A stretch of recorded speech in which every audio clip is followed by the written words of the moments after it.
Greetings, people of the interwebs. Jake here. So last week I debuted the first episode of the character profile series, which is basically going to detail the characters in the book that I'm writing. And I'll also be doing more videos, again, kind of just going into detail about like some of the different regions, kingdoms, races, mythologies, all that stuff that I've been building in the fantasy world that I've created. And so the first episode, fittingly enough, was about the main character of the Priestess The Paladin book, Zovia, the Priestess. So I figured it would only make sense to make the second episode of the character profile series about the Paladin of the book. So, without further ado, let's jump into the character profile of Viraxl Firescale.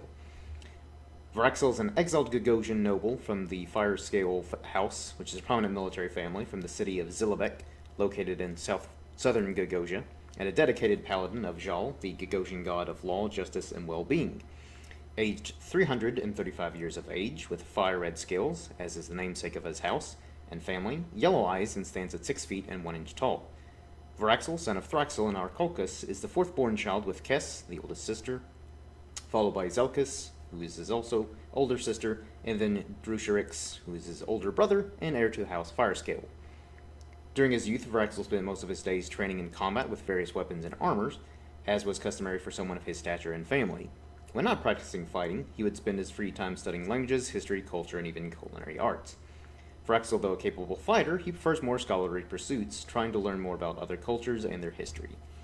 So, with this character, I kind of like the idea of him being both imposing in, one, his physicality, but also his martial prowess. But I also like the idea of him being like, he's a well-spoken individual, because he grew up in a noble family, so he may look like a brute, but like he actually is more of an intellectual. And that's kind of his preference, is the more intellectual stuff, and scholarly pursuits over combat. Even though he is more than capable of holding his own in a fight, he's really a big cuddly teddy bear, or in his case, a big cuddly 6 foot tall lizard man. But again, I kind of like just having a character that has that duality of I guess kind of like a Superman. Like, where, Clark Kent is the nerdy side of the character, and then Superman is the kind of shining beacon of hope and sunshine. That's kind of how I have this character, where and since he's a paladin, he is very much for the whole kind of truth, justice, and all that stuff, like a Superman or a Captain America type of character. So that's kind of like the basic, I guess, process of how I went about creating this character. And also kind of wanted the character to go with Zovia, who's not as imposing, but I kind of wanted them to like balance each other out, because all the main characters, kind of have like their own, have their own issues, that they're all trying to kind of like work their way through, and kind of through their journey together, they kind of learn to both complement each other with their personalities and all that stuff, but also kind of build each other back up, which kind of was a happy accident, because that wasn't intentional. That kind of just happened naturally as I started to write up the characters and have them interact with each other. So yeah, that's the basic gist of Viraxl. Also, I should probably note that him being 335 years old is that's not even middle-aged for the Gagosian race, which, as you can tell, they're these humanoid lizard people that I created. And once again, the artwork that you're seeing here on screen was done by R.R. Mendoza, who did the final artwork for Zovia as well. And also want to showcase Reverend Spaceman's version of Viraxl as well, which you're probably now seeing on screen, just because I really like how both of them kind of approached the, drawing out both characters of Zovia and Viraxl, and the other characters who you'll see later on in videos. just because, again, as I mentioned in the Zovia video, I kind of gave them very little to go off of, outside of like a picture, like a reference picture, and like a few minor details. Like again with Viraxl, it's just kind of like, yeah, he's got fiery red skill, hence the name, and plate armor. There you go, and that's really the only directive that I gave them, and then they kind of did their thing. So the fact that, again, like I said, like in the previous video, the fact that like both versions turned out as well as they did, with me giving again very little directive, is more credit to both of their artistic abilities. And again, more reason why I'm just kind of thrilled at basically seeing my characters come to life, which is still this very surreal thing for me. So, and again, it just makes it that much more real for me, because I've kind of had a tendency to start things and then, I don't know, for one reason or another, never finish them, mostly with a lot of stories that I've tried to write. But now that I'm going full in, can't back out now. So yeah, really pleased with the way that both artists have, again, kind of helped my characters come to life and help me better visualize the characters as well. Because as I've noticed, I'm not the best at describing stuff in my book. So now that I have a good visual representation of the characters, I can then kind of go back through as I'm, editing and revising and better describe how the characters look, while still leaving some, details to the reader's imagination. But yeah, so I kind of like the idea of, again, also having like different artist interpretations of the characters, just because I'm as a fan, of, whenever I'm like reading a comic book or book or whatever, and seeing like the different artists draw their version of this character, I just find that stuff interesting. So also I want to, again, like I did with the last video, I kind of want to showcase the different sketches that R.R. Mendoza did for me, when he agreed to do the artwork for me. So with the first sketch you are seeing of Viraxl, this one looks more like a monitor lizard, which I think looks really cool, and I really like this design for like a different kind of Gagosian, because basically a little bit more of the lore, and again, I'll do a separate video on like the race as a whole. But Viraxl is actually one of the sub races. His is called the Dragon Guard, and they kind of resemble dragons a little bit more. And there are other different sub races as well. So I kind of like the idea of like this monitor lizard looking one being like maybe one of the other sub races, that I'll probably go into detail more like later on, whether it be in one of the videos or maybe one of the other books. But also, again, I really like the design of the armor and all that stuff, but it just didn't feel like Viraxl to me, and so that's why I didn't end up going with this one. But again, really like the design, and as I said in the previous video as well, don't be surprised if you see some iteration of these sketches come back later on in, again, future books, just because I just really like the different designs that he did, and I want to utilize them. So moving on to sketch number 2.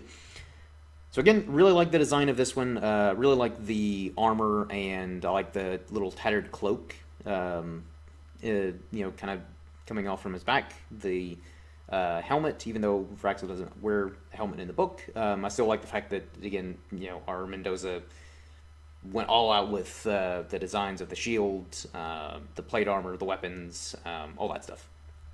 And again, like, Viraxl was actually a little bit harder for me to decide between the 5 sketches that R.R. Mendoza did, just because, again, all of them are solid with everything. The armor, the face, all that stuff was solid. So it was a little bit harder for me to decide which one to go with. I think ultimately I kind of did a little bit of a mishmash between the different variants. So like number 3 you're seeing right here, again, like solid design. I think really one of the only reasons that I didn't go with, like, say, this design is I always envisioned Viraxl being a little kind of broader, like a little bulkier. And this one, again, great design for like maybe the standard looking Gagosian, but is a little too slim. So that's kind of why I didn't ended up not going with this one. But I really like the design that he put on the breastplate and the rest of his plate armor. But again, that was really the only reason that I didn't go with this design. But again, don't be surprised if you see these come up later. Actually, I probably will use these sketches in the Gagosian video, just to kind of give an idea of like the different sub races and just kind of the different ways they look. So number 4 is actually the one that I ended up going with because I felt like the plate armor and again like the cape kind of draping off, and again like the design of the sword. So I just thought that was a little different from, I guess, kind of the standard fantasy fare, but it's still practical. That's kind of the thing that a lot of fantasy, I guess, whether it be games, books, or whatever, is they'll have these really cool aesthetics with like the design of like weapons, but they're just not very practical. Whereas I feel like, and again, I'm no weapon expert, but I feel like the design that he went with that sword aesthetically looks cool, but it also could be practical as well. But again, this is the one that I ultimately went with because, again, the design I thought was solid for just everything, and again, looks taller, more imposing, and again, a bit more broader in like the shoulders and the chest, which, like I said, is kind of how I envisioned Viraxl. So again, that's kind of why I went with the 4th sketch over the other 5. So moving on to number 5, this one I thought was really cool. Again, like the whole aesthetic, just I thought was solid for this one. Because I like how the plate armor, it almost looked like they're actual scales. So I guess it'd be more of like a scale mail than plate armor. But I like the design of like the shoulder pads, or pauldrons, I think is what they're actually called. The knee guards. But this one I felt like felt less like a paladin and more like maybe like a tribal chieftain or something like that, or like some kind of like savage, like jungle warrior or something along those lines.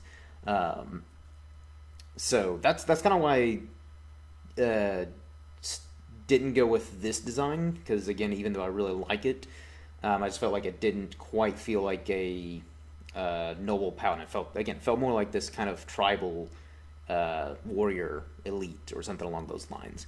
But yeah, so again, kind of just wanted to give a little bit of creative insight in how I came to the final design. And also more credit to, I also want to give more credit to R.R. Mendoza, because even after I went with that final design, he sent me like several different sketches of like different designs for like the head, and even sent me like pictures of different like reptiles and stuff like that he used as reference. So I like the fact that he did a little bit of research in like different reptiles. Again, like some were more like monitor lizards, there were some like, I think one was an iguana. So again, I just like the attention to detail that he put into the characters. So yeah, that is the final version of Viraxl. A little bit of information about him and his race. And again, I can't really say enough positive things about his artwork. And again, still want to also give a shout out to Reverend Spaceman, because again, I'm pleased with the way that his interpretation of Viraxl turned out as well.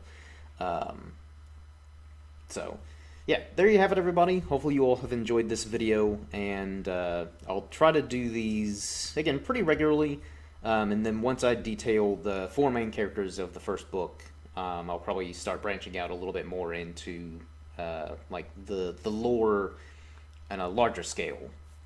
So if you all have any recommendations on what you would want to hear more about, lore video on like the elves, the dwarves, the Gagosians, or the different pantheon of gods, whatever, leave that in the comments below.